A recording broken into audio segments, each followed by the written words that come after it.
네, 반갑습니다. 오늘도 이 귀한 예배 자리에 나오신 우리 모든 청년들을 주님의 이름으로 환영하고 축복합니다. 네, 우리 옆 사람과 우리 이렇게 한번 인사를 해봤으면 좋겠는데요. 오늘은 다릅니다.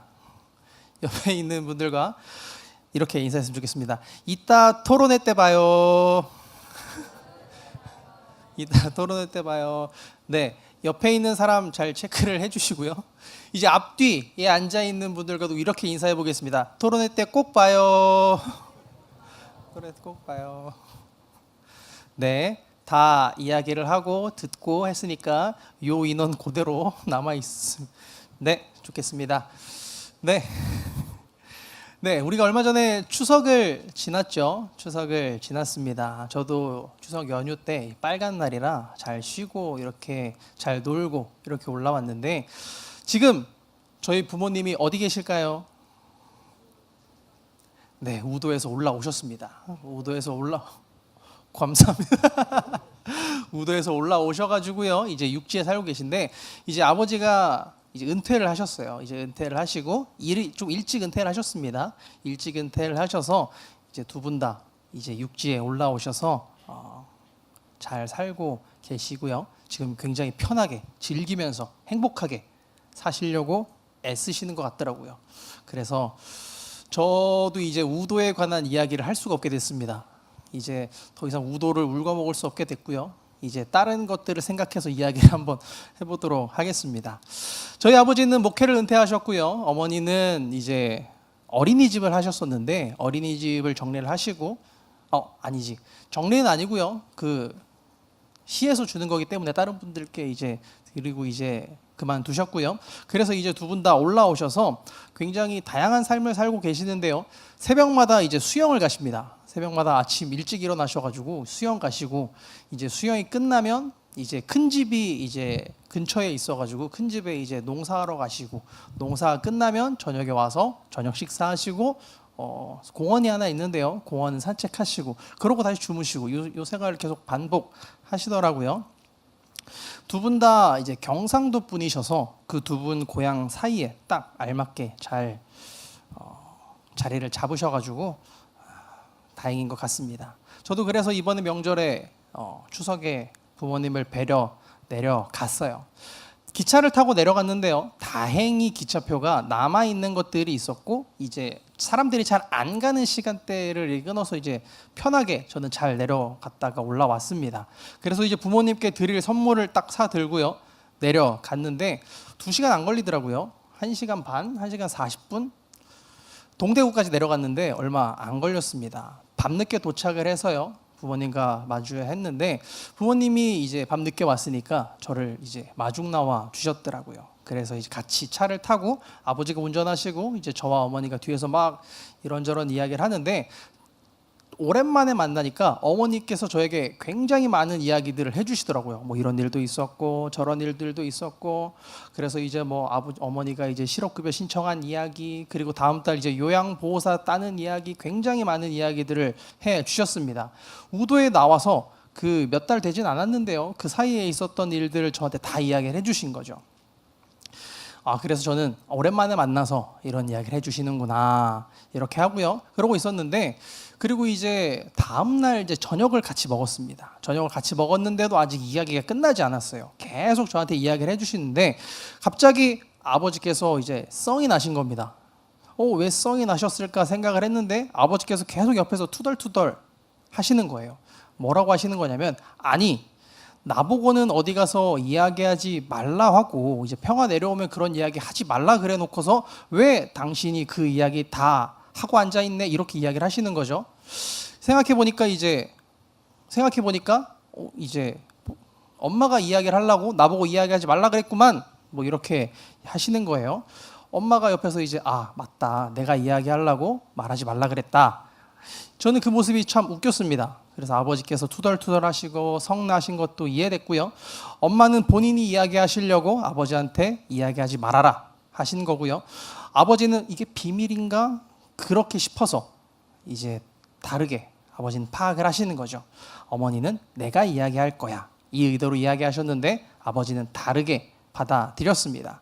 아무튼 그렇게 이야기를 잘 하고요. 밥을 잘 먹고 마무리가 잘 됐습니다. 저도 그렇게 부모님과 추석을 잘 보내고 이렇게 잘 올라왔습니다.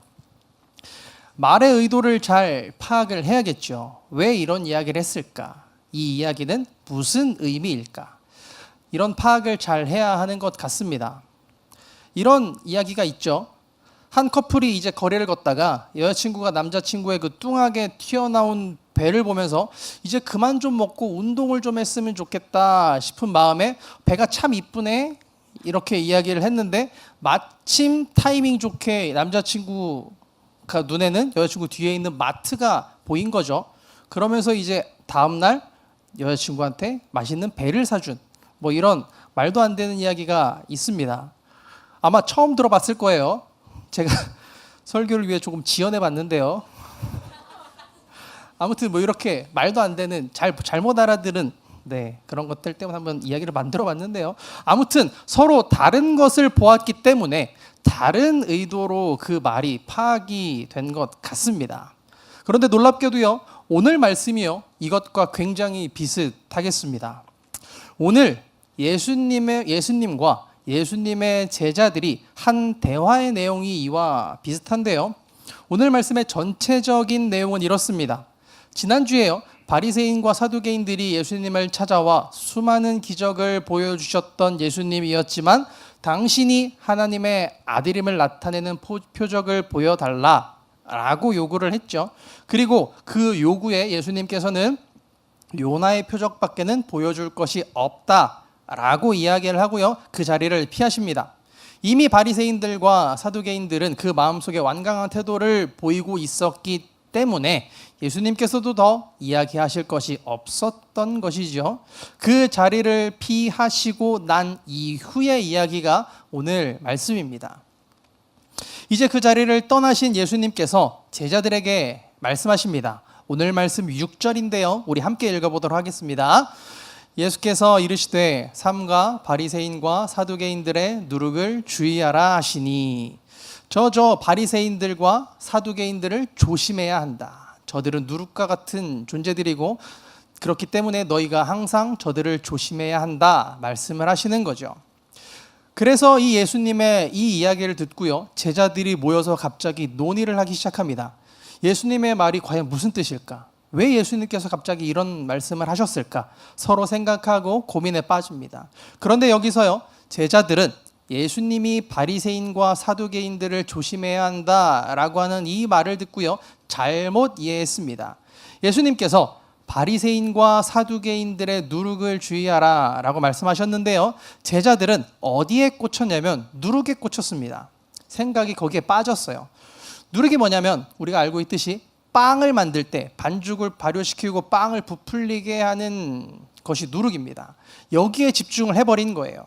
이때 제자들의 상황을 잠깐 성경은 설명해 주는데요. 5절에서 간단히 설명을 해 주는데 5절에 보면 어떻게 나와 있냐면 제자들이 이동하는데 떡 가져가는 것을 잊었었다라고 설명을 해 줍니다. 예수님의 제자들이니 여행을 떠나는데 식사를 챙겨야 했겠죠. 그런데 급하게 떠나느라 마침 그 식사를 준비를 하지 못했나 봅니다. 그래서 그런 상황을 성경은 친절하게 일단 설명해 주는데요. 그래서 제자들은 이 누룩이라고 하는 것에 꽂혀버려서 자신들이 우리가 떡을 챙겨오지 않았구나 생각이 났습니다. 그래서 예수님께서 우리에게 배가 고프신 것을 돌려서 말씀하시나? 그리고 뭐 요렇게 요 정도로 생각을 했겠죠.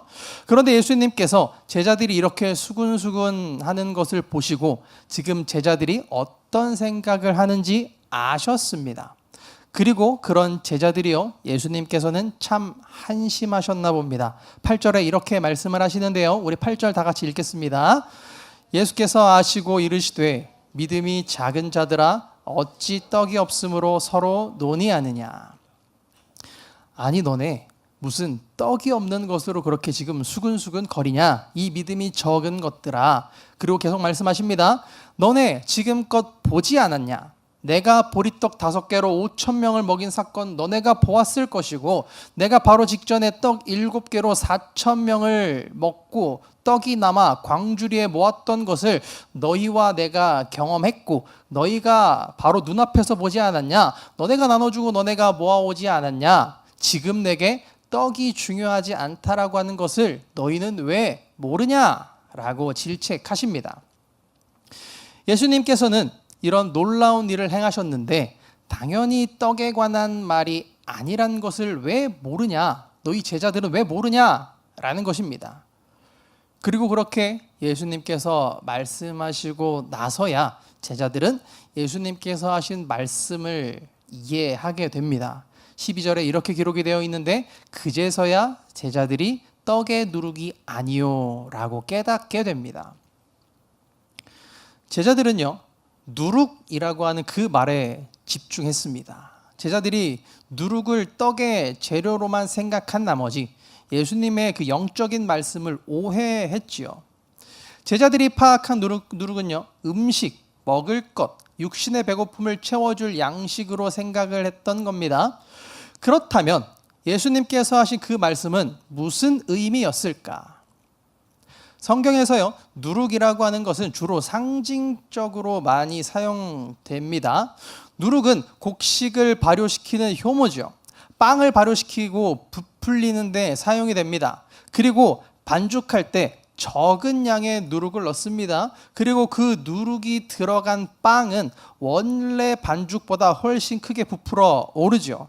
그래서 성경에서는 이 누룩을 적은 양이 많은 부분을 변화시키는 성질을 주로 상징적으로 사용합니다. 그래서 하나님 나라의 급속한 팽창을 보여주기 위해 사용하기도 하고요. 대부분의 경우는 잘못된 교훈이나 죄, 그리고 잘못된 마음이 빠르게 침투해서 전염시키고 확장시키는 그런 모습을 이야기할 때 누룩이라고 하는 단어를 사용하곤 합니다. 그리고 이 누룩의 특징은요, 마치 죄의 성질과도 굉장히 비슷하다 할 수 있겠습니다. 죄의 성질이 뭐냐면요, 그 죄가 점점 커진다라는 거죠. 하나의 예를 들어보면요, 다윗을 우리는 너무나도 잘 알고 있습니다. 이 다윗은 하나님이 보시기에 굉장히 선한 왕이었지요. 하나님이 보시기에 합당한 왕이었습니다. 그런데 우리는 이 다윗의 큰 죄를 하나 알고 있어요. 다윗이 우리아의 아들 밧세바를 취한 사건입니다. 다윗이 어느 날 집에서 보고 있는데, 궁에서 보고 있는데 밧세바라고 하는 여인이 눈에 들어왔습니다. 다윗 눈에 너무 예뻐 보였나 봅니다. 그래서 하룻밤을 보내요. 왕이었으니까. 그런데 여기서 문제가 하나 생기죠. 이 밧세바가 임신을 하게 됩니다. 다윗에게는 큰일이 난 거죠. 이 밧세바의 남편은 당시 이스라엘 군인이었던 우리아였는데, 이 우리아는 전쟁을 하러 밖에 나가 있었습니다. 그래서 다윗은 나름 묘수를 쓰려고 해요. 우리아에게 전쟁 중에 힘이 드니 잠시 집에 와서 쉬었다 가라. 아내도 혼자 있고 그러니 잘 챙겨주고 좀 편하게 쉬었다 가라. 이렇게 된 거죠. 그래서 다윗의 생각은 이 아이가 내 아이가 아닌 척 하려고 했었나 봅니다. 그런데 웬걸요? 우리아가 집에 들어가지 않습니다. 같이 고생하고 있는 그 병사들을 생각해서 어찌 나만 편하게 집에 들어가서 쉴 수 있나 하면서 부하들에게 돌아가 함께 잡니다. 다윗이요, 미쳐 팔짝 뛰는 거죠. 이러면 안 되는데, 내 죄악이, 나의 잘못됨이 덮여져야 하는데, 이렇게 상황이 흘러가면 안 되었던 것이었죠, 다윗의 입장에서. 그래서 다윗은요, 최후의 방법을 사용합니다. 당시 군대 장관 요압을 시켜서요, 우리아를 가장 전투가 심한 곳으로 보내 우리아를 죽이라 합니다. 그렇게 요압은 왕의 명령을 받아서요, 우리아를 가장 힘든 곳, 가장 앞에 세우고요, 우리아를 전쟁 중에 죽게 만들었습니다.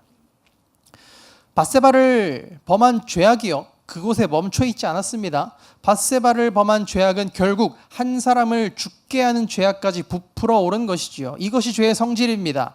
작은 하나의 요소가 점점 영향을 크게 주게 되고요. 전염시킵니다. 변화시키고 팽창시켜요. 예수님께서 말씀하신 누룩도 마찬가지란 겁니다. 이것을 예수님께서 경계하셨고요. 제자들에게 조심할 필요가 있다 말씀하시고 싶으셨습니다. 그래서 말씀하신 것이지요. 바로 앞에 바리새인들과 사두개인들이 예수님께 찾아와 하늘로부터 오는 표적을 구했습니다. 그들이 표적을 구한 것은요, 예수님을 믿지 않아서죠. 예수님을 하나님의 아들로 인정하지 않아서입니다. 그들을 구원할 메시아로 인정하지 않아서였습니다. 그래서 그 앞에 많은 기적과 같은 일을 행하시고 병든 자를 치유하시고 하나님의 나라에 관한 말씀, 복음 선포를 많이 하셨지만 그럼에도 그들은 당신은 하나님의 아들이 아닙니다. 당신은 메시아가 아닙니다. 나는 당신을 믿지 않습니다. 그러니 기적을 내게 보여라 인 것입니다. 이미 많은 기적과 하나님 나라에 대한 선포가 이루어지고 있는데요. 무엇이 더 필요하냐? 예수님의 마음입니다. 그래서 예수님께서는 이런 바리새인들과 사두개인들의 태도, 이 모습이 제자들의 영향을 받지 않기를 원하셨습니다. 그들의 형식적인 모습, 그들의 보여주기 모습, 그들의 의를 내세우는 모습, 하나님의 말씀을 하나님의 말씀으로 받아들이지 않고 자신들이 생각하고 판단하는 모습, 자신들과 같지 않다면 정죄하고 율법에 매여 있고 이런 모습들이 제자들에게 영향을 주지 않기를 원하셨습니다. 그래서 예수님께서 말씀하신 것이지요. 바리새인들과 사두개인들의 누룩을 주의하라. 제자들은요, 오늘 이 예수님께서 하신 이 말씀의 의도를요, 파악하지 못했습니다. 예수님께서 제자들에게 전하려고 하시는 그 말씀의 뜻을 잘못 이해하고요, 오해했습니다. 왜 예수님과 제자들의 생각이 달랐을까? 그것은요, 너무나도 간단한데요. 예수님과 제자들이 바라보는 것이 서로 달랐기 때문입니다. 각자 바라보는 것이 같지가 않았던 거예요. 바라보는 것이 다르면요, 이해도 달라집니다. 받아들이는 것이 달라집니다. 예수님의 관심은요, 늘 하나님 나라였습니다. 그리고 영적인 삶에 예수님께서는 관심이 있었습니다. 하늘의 것을 더욱 바라보셨습니다. 그런데 제자들은 어때요? 제자들은 다른 것을 보았고요. 다른 것에 더욱 관심이 있었습니다. 제자들은요, 아직도 육적인 삶에 관심이 있었습니다. 그것을 조금 더 바라봤습니다. 그 시선의 차이와 예수님의 마음이 오늘 본문 말씀에 나오게 되는데요. 오늘 본문 8절의 말씀을 우리 다시 한번 읽어보겠습니다. 8절의 말씀입니다. 예수께서 아시고 이르시되 믿음이 작은 자들아 어찌 떡이 없으므로 서로 논의하느냐. 너희가 어찌 떡이 없으므로 서로 논의하느냐. 누룩이라고 하는 단어를 사용했다고 해서 왜 떡을 가지고 오지 않았을까 고민하는 제자들입니다. 그런데 예수님과 함께 했다면, 그리고 바로 직전에 있었던 예수님의 여러 사역들, 오병이어의 사역, 칠병이어의 사역들을 기억했다면 예수님께서 그런 것들을 걱정하실 리 없고 그것을 말씀하신 것이 아닌 것을 알았을 텐데 그러지 못한 제자들의 모습입니다. 그리고 제자들이 더 관심이 있고 더 마음이 있었던 것을 알게 해주는 말씀이 8절의 말씀이었습니다. 그리고 또 예수님께서 말씀하시죠. 믿음이 작은 자들아. 예수님의 이 믿음이 작은 자들아 라고 하는 표현은요, 마태복음에는 총 4회가 사용되고 복음서에는 총 5번 사용되는데요. 예수님께서 이 말씀을 하신 상황을 한번 보면 모두 영적 진리를 분별하지 못하고요, 눈에 보이는 세상적인 것에 더 관심을 두고 걱정하는 자들을 보고 예수님께서 사용하셨습니다. 가장 가까운 예로요, 마태복음 14장 31절을 보게 되면 베드로가 물 위를 걷고 하는 장면입니다. 한밤중에요, 베드로는 예수님의 말씀을 따라 물 위를 걸으면서 예수님께 가고 있었는데 갑자기 주위에 바람 소리가 들립니다. 그리고 자신을 향해 치고 있는 큰 파도가 보이기 시작합니다. 현실적인 두려움과 어려움이 보입니다. 현실을 보았습니다. 그러자 어떻게 돼요? 물에 빠집니다. 그리고 예수님께서 그런 베드로를 건져주시며 말씀을 하십니다. 마태복음 14장 31절 말씀을 함께 읽겠습니다. 예수께서 즉시 손을 내밀어 그를 붙잡으시며 이르시되 믿음이 작은 자여 왜 의심하였느냐 하시고, 믿음이 작은 자여 왜 의심하느냐 말씀하십니다.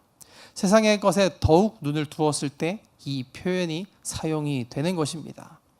그렇게 세상에 더욱 집중하고 그것을 바라보고 그것에 더욱 마음을 쓰고 있는 제자들에게 오늘 예수님께서 하신 말씀입니다. 아니 왜 너희들은 떡이 없음을 서로 의논하느냐. 탄식하는 예수님의 말씀인 것입니다. 너희가 어찌 나와 다른 것을 보느냐.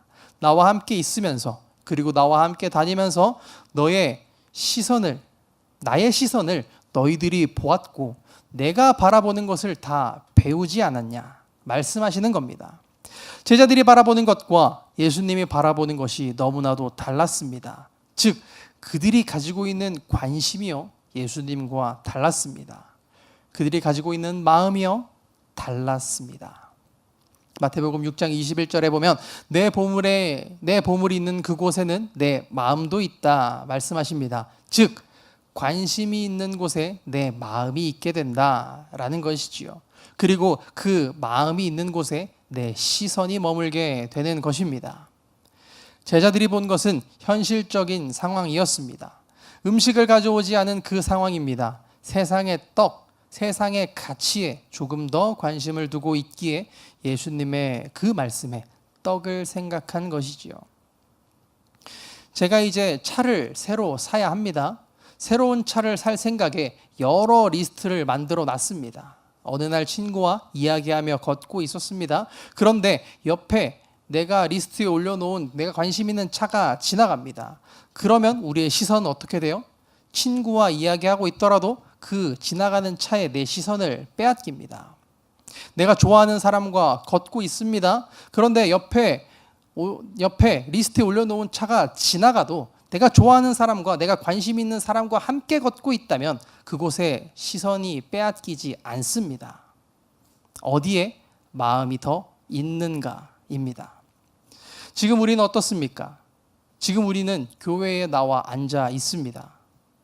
교회에 나와 앉아서 예배하고 있는데 지금 내 마음은 어디에 있습니까? 이 예배 시간 내 관심은 어디에 있습니까? 예배 후에 있을 여러 시간에 조금 더 내 마음이 가 있습니까? 아니면 예배 후에 있을 약속에 내 마음이 조금 더 가 있습니까? 아니면 집에 돌아가 쉴 생각에 그것만을 기다리고 마음을 내려놓고 있습니까? 우리의 마음에 있는 곳에 우리의 시선이 있습니다. 그리고 그 시선이 있는 곳에 우리의 행동이 나타날 것입니다. 오병이어의 기적에서 한 소녀가 자신이 가지고 있는 그 도시락을 제자들 앞에 내놓았습니다. 그 얼마 되지 않는 자신의 그 먹을 것을 내놓았습니다. 제자들은 어떻습니까? 5,000명이 넘는 사람들이 다 먹기에 돈이 너무나도 많이 듭니다. 예수님께 투덜댑니다. 아이는 예수님께 마음을 두어 예수님께 자신의 마음을 드린 것이고요. 제자들은 그렇지 못해 세상의 가치에 더욱 신경 썼습니다. 아이는 예수님께 마음이 있어 예수님을 바라보고 자신의 것을 드린 행동이 나타났습니다. 마태복음 26장을 보면요, 한 여인이 예수님께 향유옥합을 깨뜨린 장면이 나옵니다. 이 여인은 자신이 살면서 하루하루 정성껏 모아온 향유옥합을 예수님 앞에서 깨뜨렸습니다. 그리고 그것을 예수님께 발라드려요. 그녀의 일평생 모아온 것일 겁니다. 그리고 그녀가 결혼할 때 가져갈 가장 귀한 것이었습니다. 하지만 그녀는 예수님께 깨뜨렸습니다. 그리고 예수님께 정성껏 발라드렸습니다. 가장 귀한 분께 가장 귀한 것으로 드리는 것이지요. 그 여인은요, 예수님께 마음이 있었습니다. 예수님을 바라보았습니다. 드린 거지요. 하지만 제자들은 어떻습니까? 그 여인을요, 책망합니다. 300데나리온이나 되는 그 귀한 것을 어찌 이렇게 사용하느냐? 이것을 비싼 값에 팔아 가난한 자들에게 나눠줄 수 있지 않았겠냐? 이 비싼 것을 왜 이렇게 허비하고 낭비하냐? 책망합니다.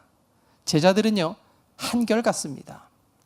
예수님께서 이 사건 바로 앞에 예수님이 앞으로 받게 될 순환과 고난, 죽음에 대해서 말씀하셨습니다. 하지만요, 제자들은 이때도요, 예수님의 그 말 뜻을 이해하지 못합니다. 이해할 수가 없었습니다. 예수님께서 그런 제자들을 향해 친절히 설명해 주십니다. 이 여자가 내 몸에 향유를 바르는 것은 앞으로 있을 내 장래를 위함이다. 하지만 제자들은요, 예수님의 십자가 죽음을 전혀 생각하지 못하고요, 그들의 관심사는 오로지 세상 가치였습니다. 그들의 마음은요, 세상이었습니다. 예수님과 바라보는 것이요, 달랐어요. 예수님께 마음을 두었던 그 여인은 가장 귀한 것으로 드린 믿음의 행동으로 나타났습니다. 제자들은 그 모습을 책망했습니다. 과연 우리가 이 제자들과 다르다 할 수 있겠습니까? 지금 내 시선은 주님과 같은 것을 바라보고 있습니까? 하늘의 것을 바라보고요, 하나님 나라를 바라보고요, 하나님만을 마음에 담아두고 신앙의 생활을 하고 있습니까? 그렇다면 지금 나는 예배하러 왔습니까? 주님의 말씀을 배우기 위해 왔습니까? 주님 바라보기 위해 이곳에 있습니까? 지금 내가 바라보고 있는 것이 무엇입니까? 교회에 일하러 왔습니까? 그리고 그것을 드러내러 왔습니까? 친구들과 놀기 위해 왔습니까? 집에서 가라 하니 왔습니까? 주님께 마음을 드리십시오. 그리고 주님께 마음을 드리면 우리의 시선은 주님을 바라보게 됩니다. 그 주님을 바라보게 되면 우리는 주님과 같은 것을 볼 수 있게 될 것입니다. 그리고 우리의 행동에 그것이 믿음이 되어 나타나게 될 것입니다. 우리 주님과 같은 것을 바라볼 수 있는 우리 과천교회 모든 청년교구 한 사람 한 사람 되기를 바랍니다. 우리가 주님과 같은 것을 바라보기 위해 이 자리에 앉아 있는 거 아니겠습니까? 그의 삶을 배우기 위해 이 자리에 나와 예배하고 찬양하고 말씀 듣고 있는 거 아니겠어요? 그렇게 예수님과 같은 것을 보며 예수님의 말씀을 오해하지 않을 수 있는 우리들 되기를 바랍니다. 제자들과 달라지기를 원합니다. 예수를 바라보세요. 예수님이 바라시는 것을, 바라보는 것을 기억하세요. 그러기 위해 말씀을 보시고요, 그것을 위해 더욱 기도하세요. 나의 시선을 주님께 두길 바랍니다. 나의 마음을 주님께 드리길 바랍니다. 우리의 마음과 시선을 주님께 드릴 때 우리의 믿음이 행동으로 나타날 것입니다. 오늘 제자들과 같이 예수님의 말씀을 오해하지 않고 향유 부은 여인과 같이 자신의 도시락을 드린 그 작은 아이의 행동과 같이 나타날 것입니다. 우리의 관심을, 우리의 마음을 주님과 일치시켜 예수님의 올바른 제자된 삶을 살아갈 수 있는 우리 귀한 과천의 모든 청년들이 되기를 간절히 소망합니다.